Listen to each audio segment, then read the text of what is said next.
नमस्कार प्यारे साथियों, मैं अजीत स्वागत करता हूं आपके अपने प्यारे परिवार रोजगार विद अंकित पर। कैसे हैं आप सब लोग? आशा करता हूं बहुत अच्छे होंगे, स्वस्थ होंगे, लाजवाब होंगे। तो जल्दी से लाइव आ जाइए, जुड़ जाइए मेरे साथ। हम लोग यहां पर चर्चा करेंगे एक महत्वपूर्ण सेशन की, और हम मौर्य साम्राज्य पढ़ रहे हैं। आज मैं टेस्ट भी कराने वाला हूं। मैं आप लोगों के क्वेश्चंस लेकर आया हूं, और क्वेश्चंस मैं आज आप लोगों को कराऊंगा।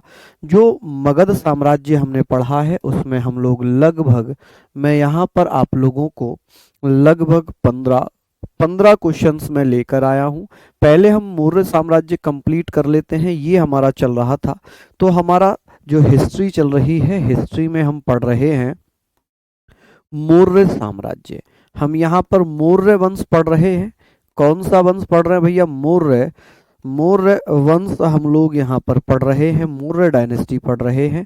और मौर्य डायनेस्टी में भी हम लोगों ने पढ़ा था, हम लोगों ने यहाँ पर पढ़ा था भैया। क्या पढ़ा था जी हम लोगों ने यहाँ पर? तो आप कहेंगे सर हमने यहाँ पर मौर्य डायनेस्टी में अशोक हमारा चल रहा था। क्या चल रहा था जी? अशोक चल रहा था डायनेस्टी।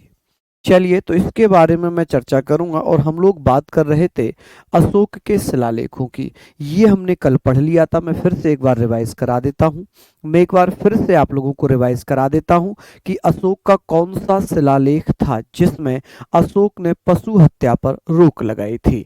पशु हत्या पर रोक लगाई थी, पशु बलि पर रोक लगाई थी। तो वो पहला पहला शिलालेख था जिसमें पशु हत्या पर रोक लगाई गई थी।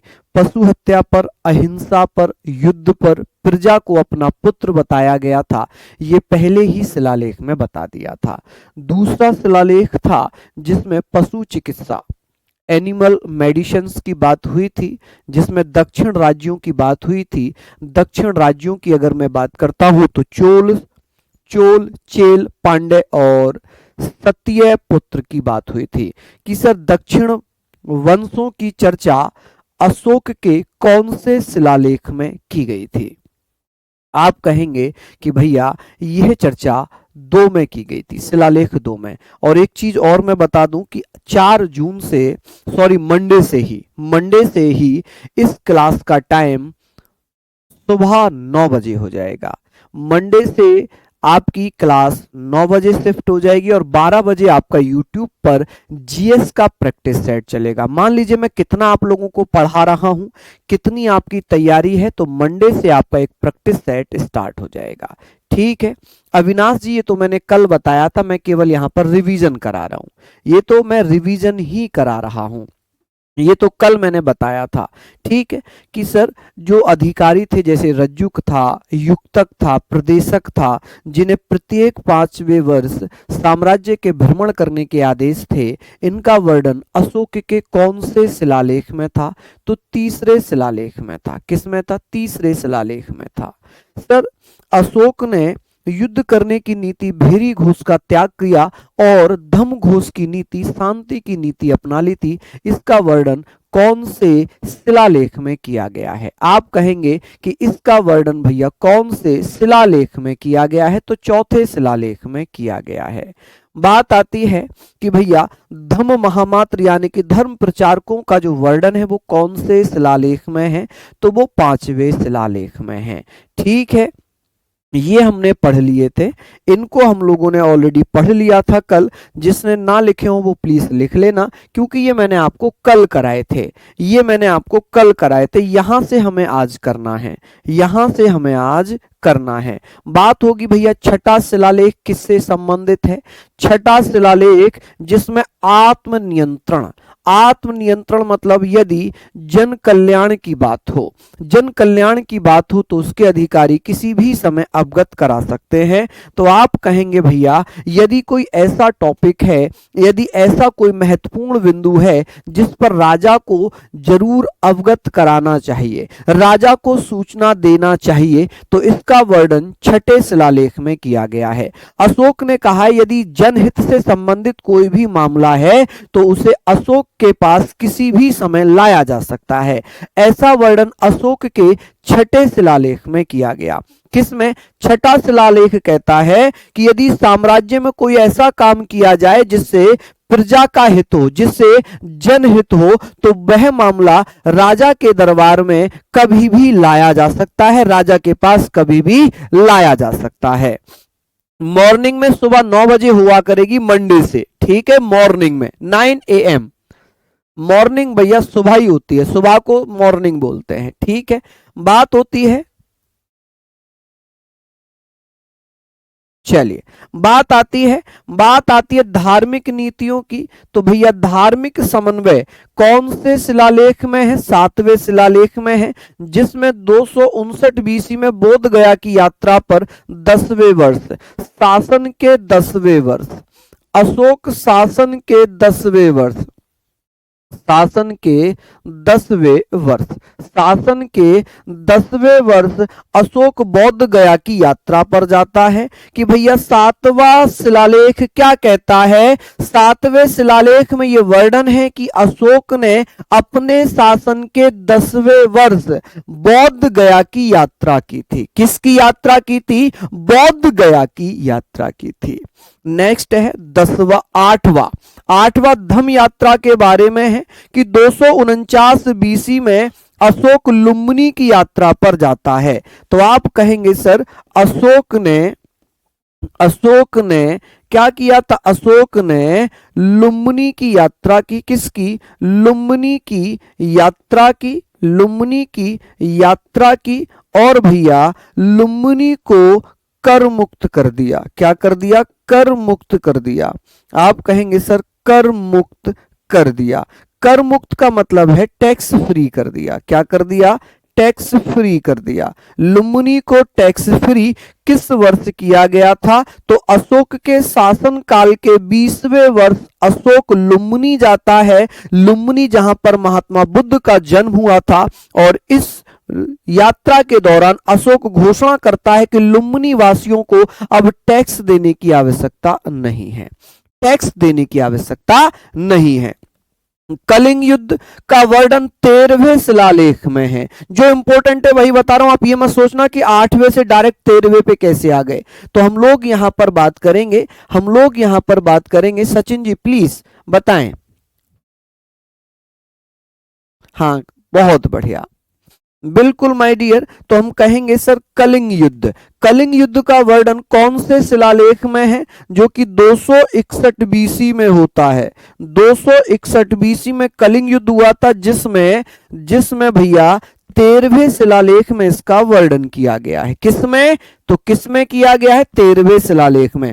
14वां शिलालेख सद्भावना, गुडविल, यानी कि सबको मिलजुल कर रहना है। ठीक है जी, चलिए ये सारी चीजें लिख लीजिए, लिख लिए यहां पर आप लोगों ने।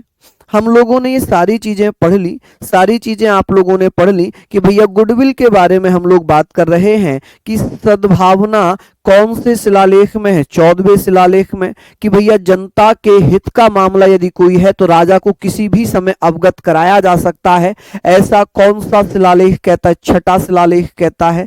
7वें शिलालेख में लिखा है कि भैया अशोक अपनी शासन के 10वें वर्ष बौद्ध गया की यात्रा पर गया। 8वें शिलालेख जिसे धम्म यात्रा के बारे में वर्णन है कि अशोक ने अपने शासन के 20वें वर्ष लुम्बिनी की यात्रा की और लुम्बिनी को टैक्स फ्री कर दिया। चलिए बात होगी 14वां जो सद्भावना से संबंधित है, और 13वां शिलालेख सबसे बड़ा शिलालेख है। ये सबसे बड़ा शिलालेख है। क्या है जी? सबसे बड़ा शिलालेख है। चलिए क्या है जी? सबसे बड़ा शिलालेख है। यहां तक हम लोगों ने पढ़ लिया। अब बात होगी सर ये तो हम लोगों ने पढ़ ही लिया है। चलिए यहां तक नोट कर लिया हो तो थम जरूर कर देना। 7वें में लिखा है धार्मिक समन्वय, सबको मिलजुल कर रहना है, धार्मिक समन्वय बनाना है। और इसी में लिखा है कि बौद्ध गया की यात्रा 259 BC में, यानी कि अपने शासन के 10वें वर्ष अशोक ने बौद्ध गया की यात्रा की थी। चलिए लिख लीजिए, जल्दी से लिख लीजिएगा इसको जल्दी से। आई होप आपने इसको लिख लिया होगा। हम आगे बात करते हैं। हम आगे बात करते हैं। अशोक के 7 स्तंभ लेख हैं। अशोक के 7 स्तंभ लेख हैं जी। कौन कौन से स्तंभ लेख हो जाएंगे? आप कहेंगे सर अशोक के 7 स्तंभ लेख हैं। आप कहेंगे सर कौन कौन से 7 स्तंभ लेख हैं? तो आप लोग मुझे बताइएगा जल्दी जल्दी से कि अशोक के जो 7 स्तंभ लेख हैं वो कौन कौन से हैं। वो कौन कौन से 7 स्तंभ लेख हैं? जैसे कि दिल्ली टोपरा, दिल्ली टोपरा, मेरठ टोपरा, कौशाम्बी, लोहरिया, नंदनगढ़, लोहरिया, अरारोज और रामपुरवा या रामपुरा, रामपुरवा एक ही नाम है। अशोक स्तंभ लेख ये 7 हैं जो अशोक के स्तंभ लेख हैं। मैंने स्टार्टिंग में बताया था अशोक के शिलालेखों की संख्या 14 थी। अशोक के शिलालेखों की संख्या 14 थी। अशोक के स्तंभ लेख की संख्या 7 थी। अशोक के गुहा लेख की संख्या 3 थी। कितनी थी जी? 3 थी। चलिए चलिए बहुत बढ़िया, आगे हम लोग यहां पर चर्चा करेंगे।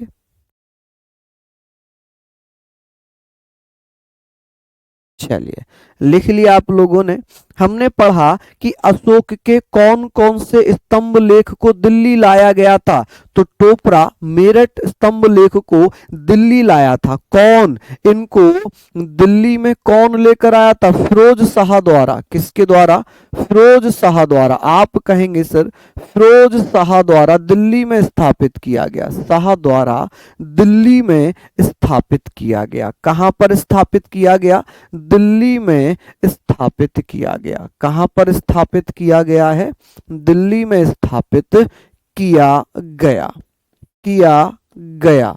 चलिए यहां पर आप लोग लिख लेंगे कहां पर स्थापित किया गया है? दिल्ली में स्थापित किया गया है। ठीक है जी। चलिए तो आप कहेंगे किसके द्वारा इनको दिल्ली लाया गया? तो फिरोज शाह तुगलक के द्वारा दिल्ली लाया जाता है।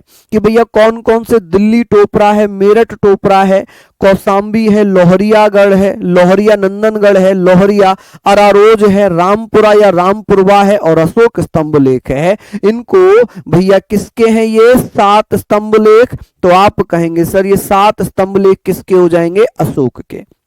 क्लियर? नोट डाउन कर लीजिए, नोट डाउन कर लीजिए। बहुत बढ़िया जी, इनको नोट डाउन कर लीजिए। बिल्कुल जयदीप जी मैं लेकर आया हूं, मैं लेकर आया हूं भैया, मैं लेकर आया हूं टेस्ट, बस अभी कराने वाला हूं। चलिए अशोक के अधिकारियों के बारे में हम बात कर लेते हैं कि सर जो सीता अध्यक्ष था, सीता अध्यक्ष किसे कहते थे? जो राजकीय भूमि से प्राप्त आय है उसे सीता कहा जाता था और आय को प्राप्त करने वाला अधिकारी सीता अध्यक्ष कहा जाता था। मौर्य साम्राज्य में और अशोक के शासन काल में जो राजकीय भूमि से जो टैक्स कलेक्ट किया जाता था उसे सीता कहते थे, सीता कहते थे। और इस कलेक्ट करने वाले ऑफिसर को सीता अध्यक्ष कहा जाता था। क्या कहा जाता था? सीता अध्यक्ष कहा जाता था। तो आप कहेंगे ऑफिसर ऑफ द इनकम, आय प्राप्त होती थी उसे सीता कहा जाता था। ठीक है। और उसको भैया क्या कहते थे? जो officer of the income received from the state land उसे कहते थे सीता अध्यक्ष। राजस्व विभाग का अध्यक्ष कौन होता था? समाहर्ता, जिसे कलेक्टर कहते हैं। राजस्व विभाग का अध्यक्ष कौन होता था? समाकर्ता, समाहर्ता। समाहर्ता कौन था? राजस्व विभाग का अध्यक्ष। कौन? राजस्व विभाग का अध्यक्ष। सन्निधाता कौन था? कोषाध्यक्ष होता था। कोषाध्यक्ष जिसे एसोसिएट कहते थे कि भैया कोषाध्यक्ष, कोषाध्यक्ष भैया आप कहेंगे कौन होता था? सन्निधाता होता था। फौजदारी मामलों का अध्यक्ष कौन होता था? प्रदेष्टा होता था। प्रदेष्टा किसका अध्यक्ष है? फौजदारी का।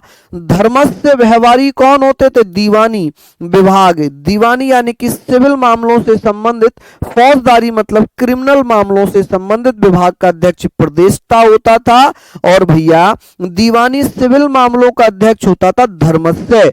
धर्मस्य किस विभाग का अध्यक्ष था? दीवानी विभाग का अध्यक्ष था। धर्मस्य किस विभाग का अध्यक्ष था? दीवानी विभाग का। फौजदारी विभाग यानी कि क्रिमिनल डिवीजन का अध्यक्ष कौन होता था?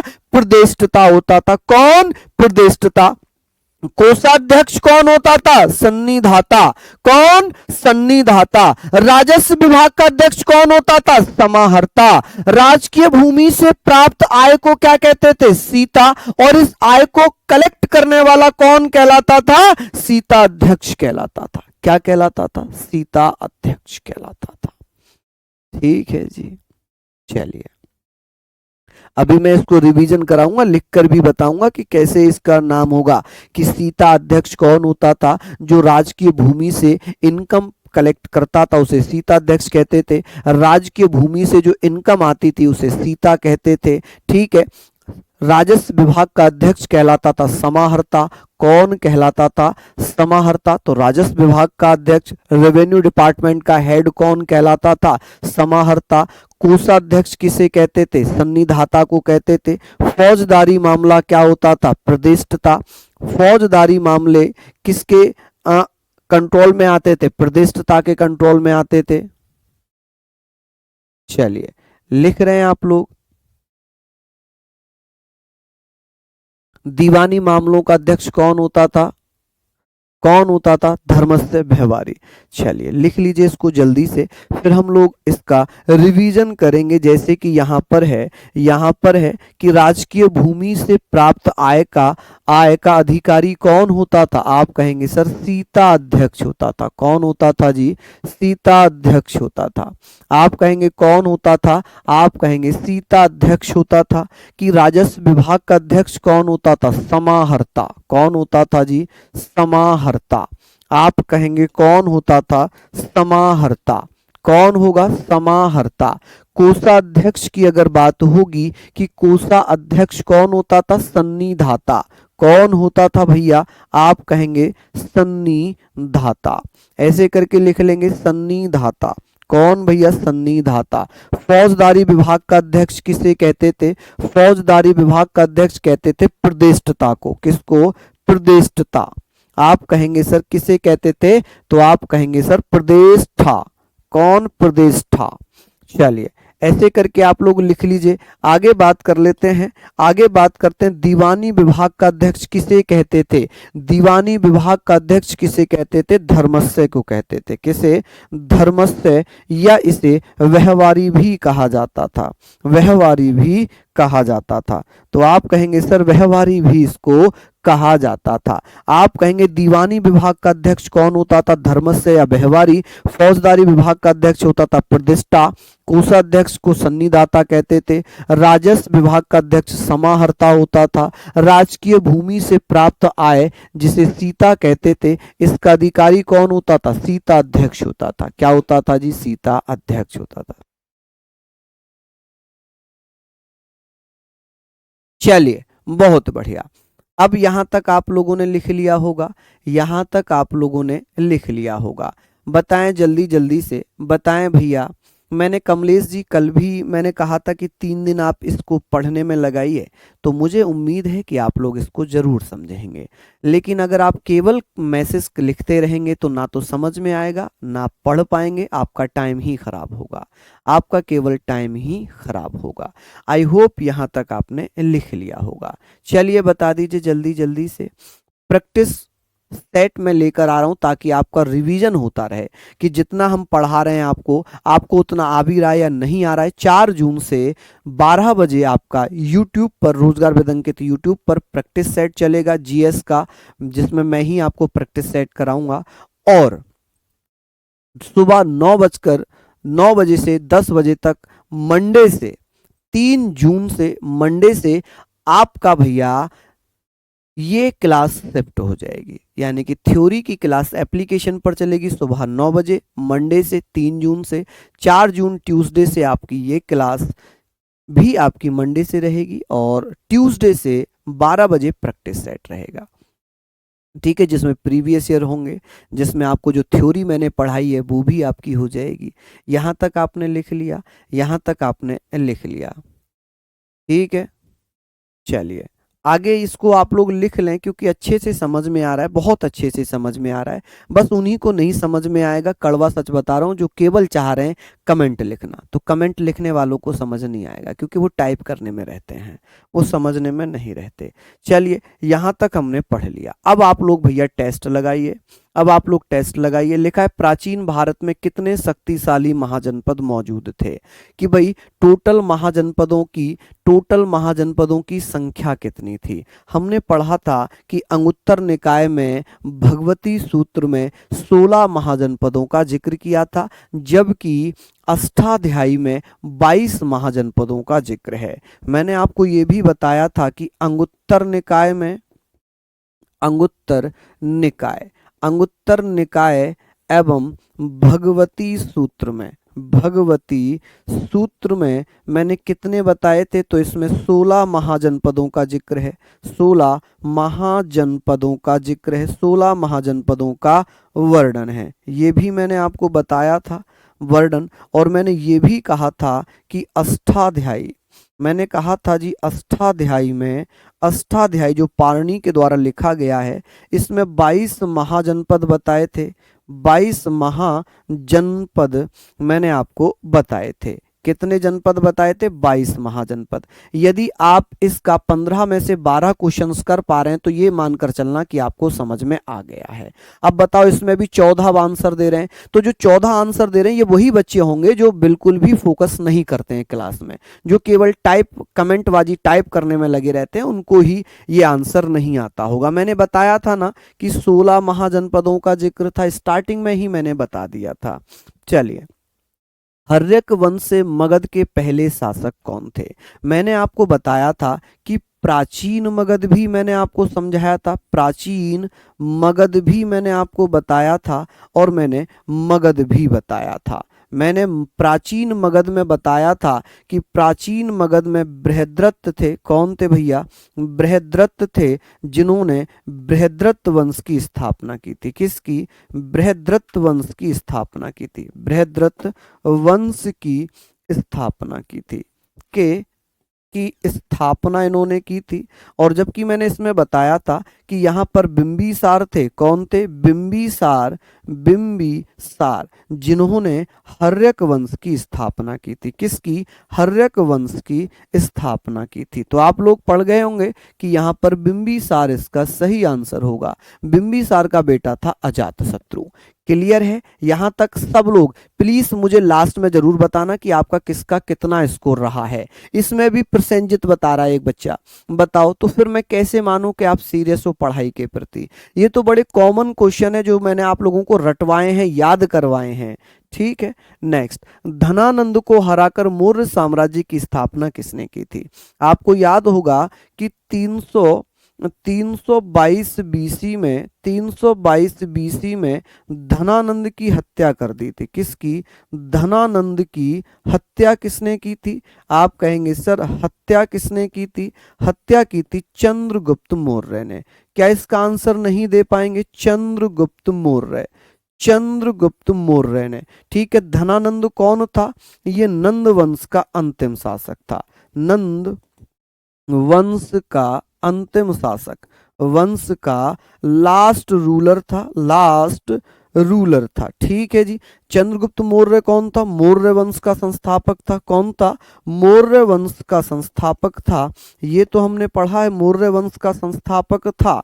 अच्छा, ऐसे पूछ ले कि मौर्य वंश का लास्ट रूलर कौन होगा? लास्ट रूलर कौन होगा? अंतिम शासक कौन होगा? तो आप कहेंगे बृहद्रथ। कौन? बृहद्रथ। ये बृहद्रथ वो नहीं है जो बृहद्रथ वंश का था, ये बृहद्रथ दूसरा है जो मौर्य वंश का था। ठीक है, तो आप कहेंगे सर चंद्रगुप्त। कौन हो जाएगा? चंद्रगुप्त। चलिए आगे बात करते हैं। सिकंदर ने हाइडे स्पीच के युद्ध में को हराया था। हाइडे स्पीच का युद्ध कब हुआ था?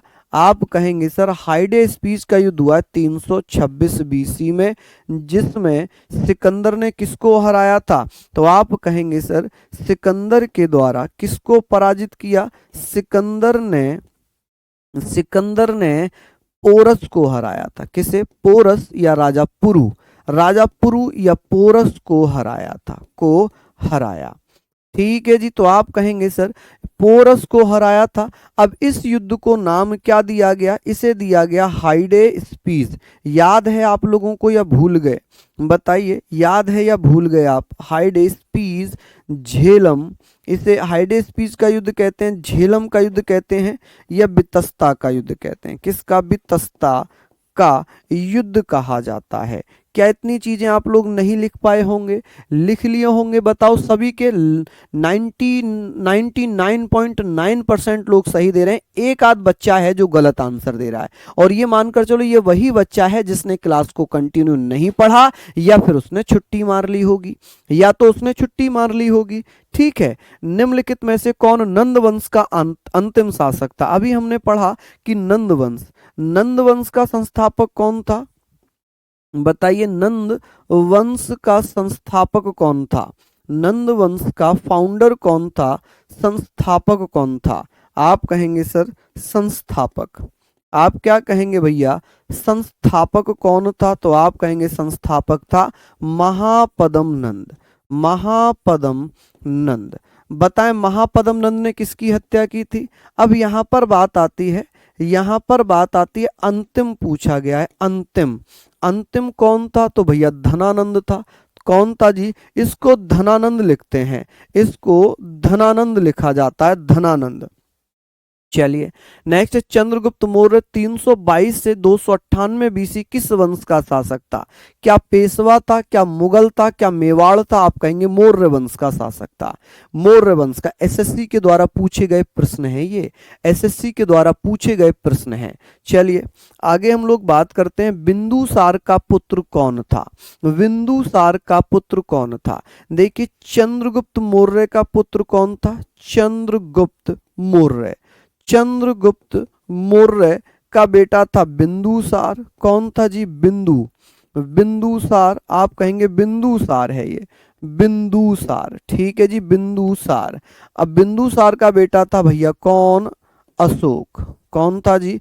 अशोक था। कौन था? अशोक। तो सही आंसर हो जाएगा अशोक। चलिए आगे बात कर लें, आगे बात कर लेते हैं। बहुत बढ़िया, यहां तक तो सभी आंसर आप लोग दे रहे हैं। नेक्स्ट है, मौर्य वंश का सबसे प्रसिद्ध शासक कौन था? मौर्य वंश का सबसे प्रसिद्ध शासक कौन था?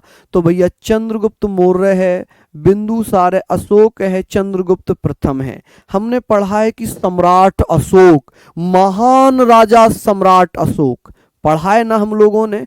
तो सबसे ज्यादा चर्चा अशोक की होती है। क्या चंद्रगुप्त मौर्य की इतनी चर्चा हुई? नहीं हुई। क्या बिंदुसार की इतनी चर्चा हुई? नहीं हुई। सबसे ज्यादा चर्चा हमने किस पे की? अशोक पे की। ठीक है, तो आप कहेंगे सर अशोक मौर्य वंश का सबसे प्रतापी राजा था। अशोक मौर्य वंश का सबसे प्रतापी राजा था। क्या यहां तक आप लोग पढ़ लेंगे? चलिए नेक्स्ट, निम्नलिखित में से कौन अशोक के अभिलेख को समझने पढ़ने वाला पहला विद्वान था? मैंने कहा था अशोक के शिलालेखों की जो खोज होती है, खोज कब होती है? 1750 में। किसके द्वारा? टिफे थेलर। आप कहेंगे सर टिफे थेलर के द्वारा, टिफे थेलर। लेकिन भैया टिफे थेलर द्वारा तो खोज हो जाती है, पढ़ा किसने था इनको? पढ़ा किसने? 1837 में, 1837 में किसने पढ़ा था जी? आप कहेंगे सर जेम्स प्रिंसेप ने, जेम्स प्रिंसेप के द्वारा पढ़ा गया। क्या ये आंसर आप लोग नहीं कर पा रहे हैं? मुझे बताएं जरा, नहीं कर पा रहे हैं क्या ये आंसर आप लोग? कर रहे होंगे। बड़ा सिंपल सा क्वेश्चन है, बड़ा सिंपल सा क्वेश्चन है, आप सभी यहाँ पर आंसर दे रहे हैं, बहुत अच्छी बात है। चलिए अच्छी बात है। नेक्स्ट है, निम्नलिखित में से किस शासक ने अपनी प्रजा और अधिकारियों के लिए पत्थर की सतहों पर अपने संदेश उत्कीर्ण करवाए थे? Which of the following rulers engraved his message on stone suffrage of his subject and official? आप कहेंगे मैंने कहा था कि अभिलेख किसने लिखवाए थे, इनस्क्रिप्शंस किसके थे, रिकॉर्ड किसके थे? तो आप कहेंगे सर अशोक। इसी को तो हमने अभिलेखों का जनक कहा था, फादर ऑफ इनस्क्रिप्शन कहा था, कि अशोक ने ही अपने मैसेज, अपने संदेश, अपनी हिस्ट्री पत्थरों पर लिखवाई थी। ये हमने चर्चा की थी। चलिए, तो आंसर आपने दिया है सी। नेक्स्ट, राजा अशोक की उस पुत्री का नाम क्या था जिसे उसने एक बौद्ध मिशनरी के कर्तव्यों को निभाने की जिम्मेदारी दी थी? कौन थी जो श्रीलंका गई थी महेंद्र के साथ? कौन थी जो महेंद्र के साथ श्रीलंका गई थी? तो इसका सही आंसर प्लीज आप बताइए, कौन थी भैया? आप कहेंगे असंगमित्रा थी, मैंने बात ही नहीं की। पद्मावती तो पत्नी थी, ये चारुमती बेटी थी लेकिन ये गई नहीं थी। तो भैया कौन गई थी महेंद्र के साथ? आप कहेंगे भैया संगमित्रा। कौन? संगमित्रा। देवी के 3 बच्चे थे, अशोक की पत्नी थी देवी, देवी के 3 बच्चे थे, एक बेटा था महेंद्र, 2 बेटी थी संगमित्रा और एक चारुमती। ठीक है, दूसरी पत्नी थी उसकी कारुबा की, जिसका एक बेटा था भैया तीवर, और एक भैया बीवी थी उसकी पद्मावती, जिसका एक बेटा था भैया कुणाल, और कुणाल ही अशोक का उत्तराधिकारी बना था। क्या बना था? उत्तराधिकारी बना था। नेक्स्ट, निम्नलिखित में से किसने 1837 में पहली बार ब्राह्मी लिपि को समझा? बताइए किसने? दयाराम साहनी ने, जॉन मार्शल ने, इसने? तो आप कहेंगे जेम्स प्रिंसेप। मैंने कहा था अशोक के शिलालेख भारत में जो पाए गए थे वो ब्राह्मी लिपि में लिखे थे। अशोक के जो शिलालेख थे वो ब्राह्मी लिपि में पाए गए थे भारत में, खरोष्टी लिपि में पाए गए थे पाकिस्तान में, अरमाइक लिपि में पाए गए थे अफगानिस्तान में, और ग्रीक लिपि में पाए गए थे भैया मध्य एशिया यानी कि तुर्की में। ये मैंने आप लोगों को लिखवाएं या नहीं लिखवाएं कि भारत में कौन सी भाषा के अभिलेख पाए गए थे? तो भारत में ब्राह्मी भाषा के अभिलेख पाए गए थे, ब्राह्मी। आप कहेंगे भैया कौन सी? ब्राह्मी अभिलेख पाए गए थे। पाकिस्तान में कौन से पाए गए थे? तो आप कहेंगे खरोष्टी में पाए गए थे। किस में? खरोष्टी, खरोष्टी में पाए गए थे। चलिए, अब बात होगी भैया, जैसे अफगानिस्तान है, अफगानिस्तान में कौन से पाए गए थे? आप कहेंगे सर अफगानिस्तान में कौन से पाए गए हैं? अफगानिस्तान में भैया अरमाइक लिपि में पाए गए थे। किस में? अरमाइक लिपि में पाए गए थे। और भैया मध्य एशिया, मध्य एशिया जिसे एशिया माइनर भी कहते हैं, एशिया माइनर भी कहते हैं, मध्य एशिया, एशिया माइनर। तो आप कहेंगे भैया तुर्की की बात हो रही है, तुर्की। यहाँ पर किसके? तो आप कहेंगे ग्रीक भाषा में पाए गए थे, ग्रीक लिपि में पाए गए थे। क्या इतनी चीजें मैंने आपको लिखवाई है ना? बिल्कुल लिखवाई हैं, और सारी चीजों को आपको मैंने याद भी कराया है। चलिए, नेक्स्ट है, अशोक के शिलालेख पर किस लिपि का प्रयोग किया गया? बताइए, क्या संस्कृत लिखी हुई थी? मैंने संस्कृत की चर्चा ही नहीं की। मैंने गुरुमुखी की चर्चा की, मैंने देवनागरी की चर्चा की? नहीं, मैंने केवल ब्राह्मी की चर्चा की। मैंने केवल किसकी चर्चा की थी? ब्राह्मी लिपि की चर्चा की थी। तो भैया अशोक के अभिलेख पर किसकी चर्चा हुई? ब्राह्मी की। माइनर एशिया, मध्य एशिया, एशिया माइनर एक ही नाम हो जाएगा। ठीक है, चलिए आगे बात करते हैं। नेक्स्ट, मौर्य साम्राज्य की राजधानी कहाँ थी? मौर्य साम्राज्य की राजधानी कहाँ थी? आप कहेंगे सर मौर्य साम्राज्य की राजधानी। चलिए जल्दी जल्दी से बता दीजिए। हाँ जी, देखा ना। चलिए, बहुत बढ़िया, बहुत शानदार, लाजवाब। आगे है, मौर्य साम्राज्य की राजधानी। आप कहेंगे भैया पाटलिपुत्र। कहां पर है जी? पाटलिपुत्र में। ठीक है, चलिए पाटलिपुत्र में। तो आप कहेंगे सर पाटलिपुत्र थी। नेक्स्ट, कौटिल्य द्वारा रचित पुस्तक का नाम क्या है? कौटिल्य, कौटिल्य को हम किस नाम से जानते थे? आप कहेंगे सर इनका बचपन का नाम था विष्णुगुप्त। क्या नाम था? विष्णुगुप्त। ठीक है, क्या नाम था? विष्णुगुप्त। तो अर्थशास्त्र यहां पर हो जाएगा। क्या हो जाएगा जी? अर्थशास्त्र इन्होंने लिखी थी। अच्छा, इंडिका किसने लिखी थी? आप कहेंगे मेगास्थनीज ने। किसने? मेगास्थनीज ने। क्या इतनी चीजें आप लोग पढ़ लेंगे? मेगास्थनीज ने की थी। चलिए, सिंपल सी चीजें हैं, इनको आप लोग पढ़ेंगे। अब बात आ जाती है भैया ब्राह्मण साम्राज्य की। अब हम बात करेंगे ब्राह्मण साम्राज्य की। ब्राह्मण साम्राज्य, या ऐसे कह लें कि मगध में 3 राजवंश और थे। जैसे कौन कौन से थे? तो सबसे पहले आएगा शुंग वंश। कौन सा वंश आएगा? शुंग वंश आ जाएगा। शुंग वंश के साथ, शुंग वंश के बाद कर्ण वंश, और कर्ण वंश के बाद आ जाएगा जी कौन सा? कर्ण वंश के बाद आ जाता है भैया जिसका नाम है, जिसका नाम है सातवाहन वंश। क्या नाम है जी? सातवाहन वंश।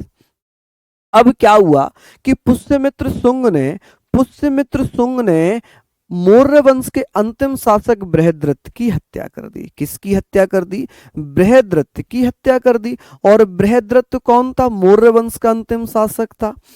मौर्य वंश का अंतिम शासक बृहद्रथ था, जिसकी हत्या पुष्यमित्र शुंग ने कर दी। और पुष्यमित्र शुंग ने ही अपने एक नया राजवंश चलाया, जिसका नाम था शुंग वंश। ठीक है, बहुत शॉर्ट में समझाऊंगा, बड़ा टॉपिक नहीं है, बहुत ज्यादा बड़ा टॉपिक नहीं है, तो हाथ से लिखकर पढ़ा दूंगा, क्योंकि जो बड़े टॉपिक होंगे उन्हें हम पीडीएफ से लिखकर पढ़ेंगे।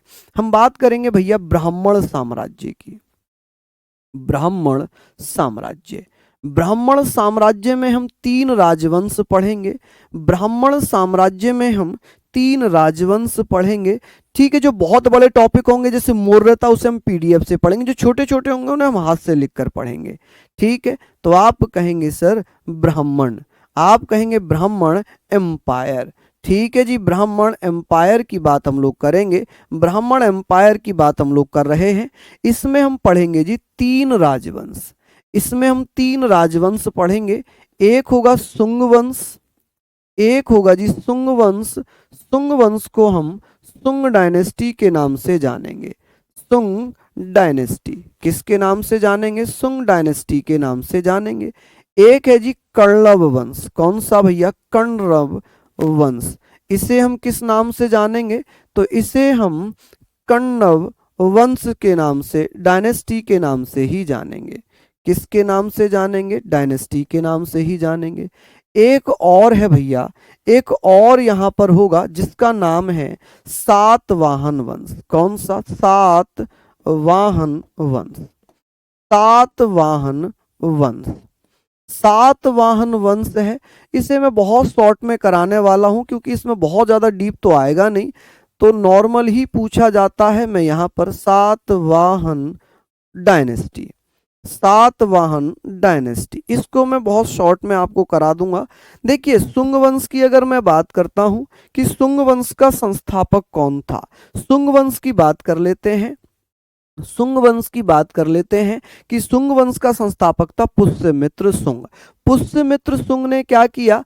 पुष्यमित्र शुंग ने क्या किया था कि भैया मौर्य वंश के अंतिम शासक बृहद्रथ की हत्या कर दी थी। किसकी हत्या कर दी? बृहद्रथ की हत्या कर दी। इसका जो संस्थापक है शुंग वंश का, संस्थापक कौन था? आप कहेंगे सर संस्थापक कौन था? फाउंडर कौन था? फाउंडर, आप कहेंगे सर फाउंडर कौन था इसका? फाउंडर था जी पुष्यमित्र शुंग। कौन था?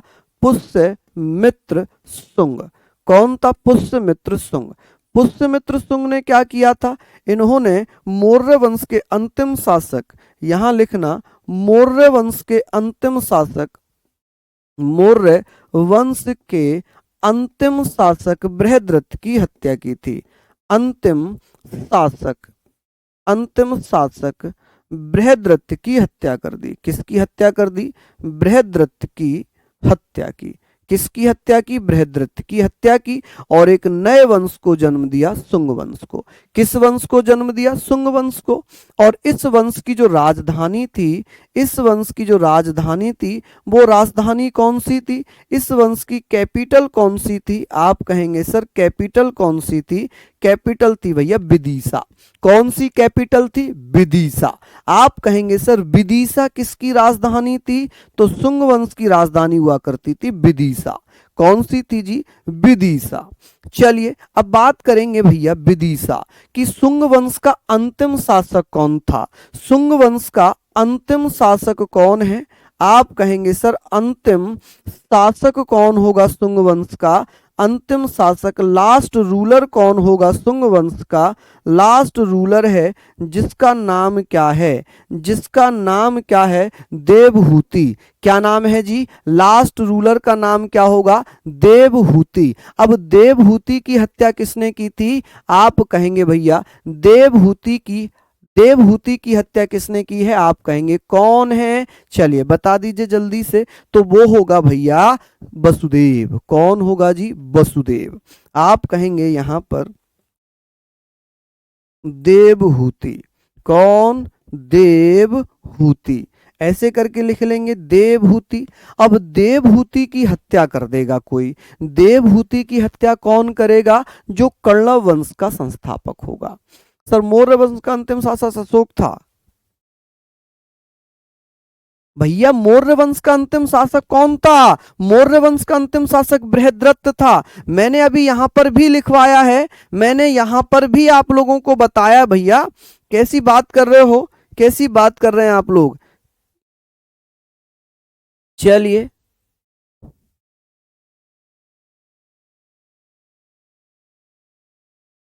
देखिए क्या लिखा हुआ है। मौर्य वंश का लास्ट रूलर कौन है? बृहद्रथ है। कौन है जी? बृहद्रथ। मैंने यहाँ लिखवाया है, मैंने बोला है आप लोगों को, उसके बावजूद भी आप ऐसे बात कर रहे हैं तो गड़बड़ वाली बात है भाई, ये तो गड़बड़ वाली बात हो जाएगी। चलिए देवहूति। अब देवहूति की हत्या कौन करेगा? देवहूति की हत्या कर दी थी, हत्या कर दी। मर्डर किसने कर दिया था? मर्डर आप कहेंगे सर इसका मर्डर कर दिया था वसुदेव ने। किसने? वसुदेव ने। जब वसुदेव ने देवहूति की हत्या कर दी तो वसुदेव ने भैया कर्ण वंश की स्थापना की। कि इसका संस्थापक कौन है? कि इसका संस्थापक कौन था कर्ण वंश का? कर्ण वंश का संस्थापक जिसका नाम है भैया वसुदेव। क्या नाम है जी? वसुदेव। वसुदेव ने किसकी स्थापना की थी? कर्ण वंश की स्थापना की थी। किसकी स्थापना की थी? कर्ण वंश की स्थापना की है। चलिए किस वंश की? कर्ण वंश की स्थापना कर दी। ठीक है भैया, किसकी? कर्ण वंश की स्थापना कर दी। लिख लेंगे जी। चलिए बहुत बढ़िया। हाँ जी, तो आप कहेंगे सर वसुदेव है। क्या है? वसुदेव। अब वसुदेव ने भैया स्थापना कर दी, वसुदेव ने स्थापना कर दी देवभूति की। देवभूति कह लें, देवभूति कह लें, एक ही बात हो जाएगी। अब बात आगे भैया ये मुझे बताएं कि भैया कर्ण वंश में केवल 4 राजाओं ने शासन किया था, 4 शासकों ने शासन किया, 4 शासकों ने शासन किया। ठीक है, 4 रूलर्स, 4 रूलर्स। कौन कौन से हैं जी 4 रूलर्स? आप कहेंगे सर 4 रूलर्स कौन कौन हो जाएंगे? तो इसमें अगर मैं बात करूंगा, सबसे पहले जो राजा था उसका नाम था वसुदेव। क्या नाम था जी उसका? वसुदेव। सबसे पहले वसुदेव ने शासन किया। वसुदेव के बाद जो शासन किया था उसका नाम था भूमि मित्र। क्या नाम था? भूमि मित्र। आप कहेंगे भूमि मित्र ने शासन किया। भूमि मित्र के बाद जो राजा बना उसका नाम था नारायण। क्या नाम था जी? नारायण।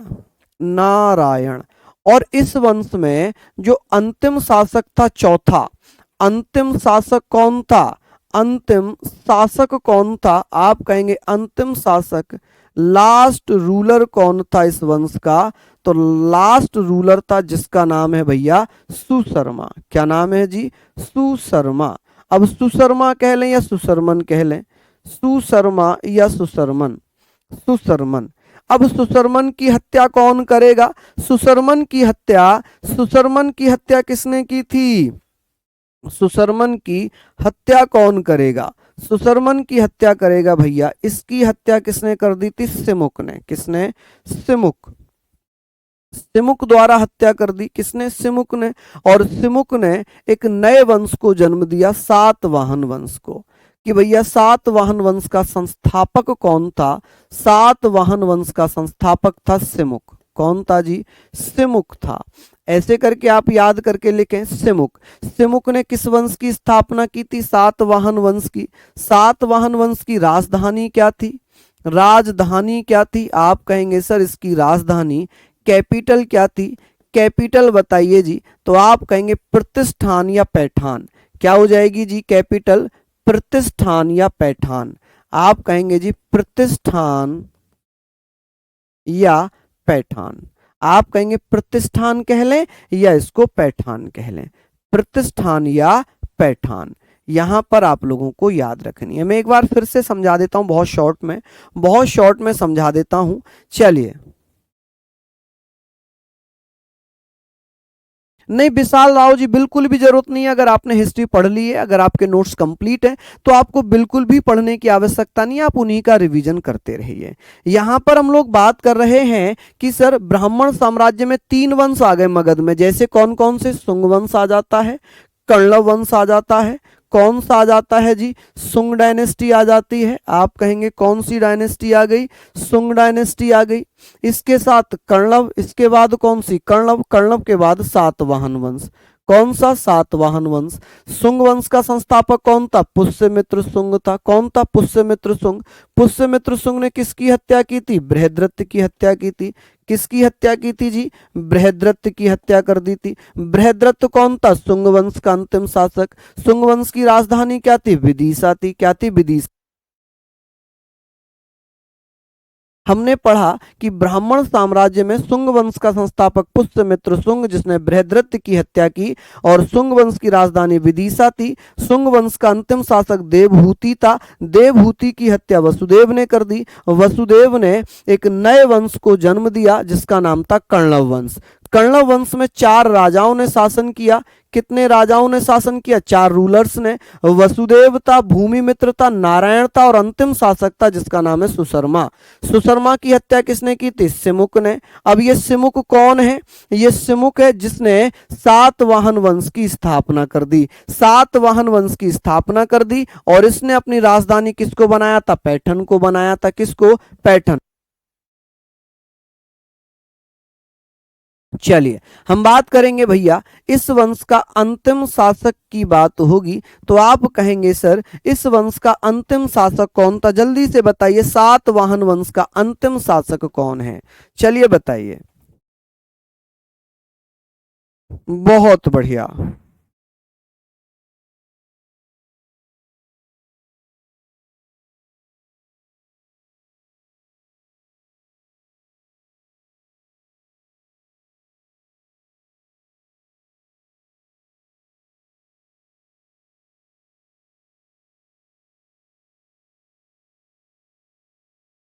बहुत बढ़िया जी, शानदार, लाजवाब।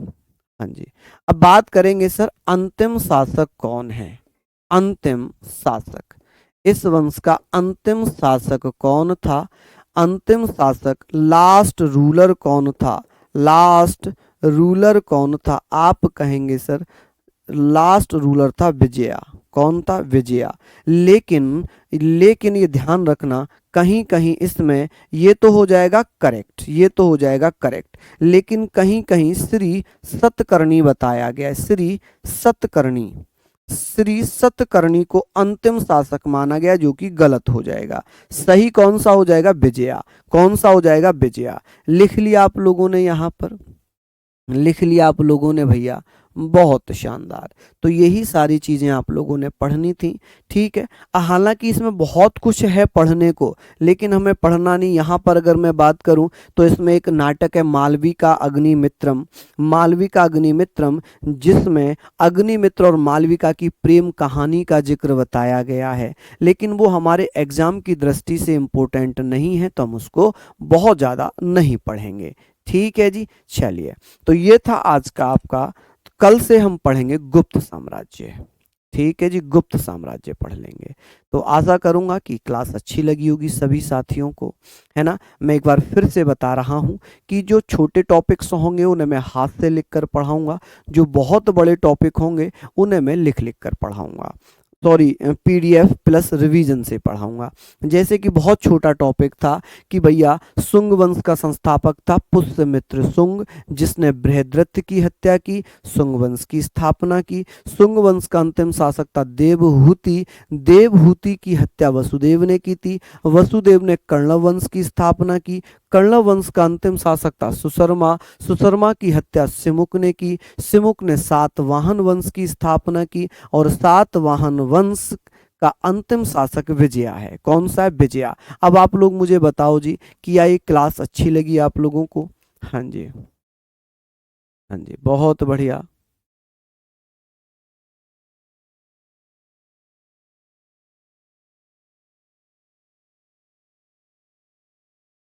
चलिए, बहुत बढ़िया। बहुत शानदार। अभिषेक यादव जी, बिल्कुल आपका सजेशन हम सर तक पहुंचा देंगे। ठीक है भाई अभिषेक यादव, बेटा खुद पर भी ध्यान दे लो, थोड़ा सा खुद पर भी ध्यान दे लो।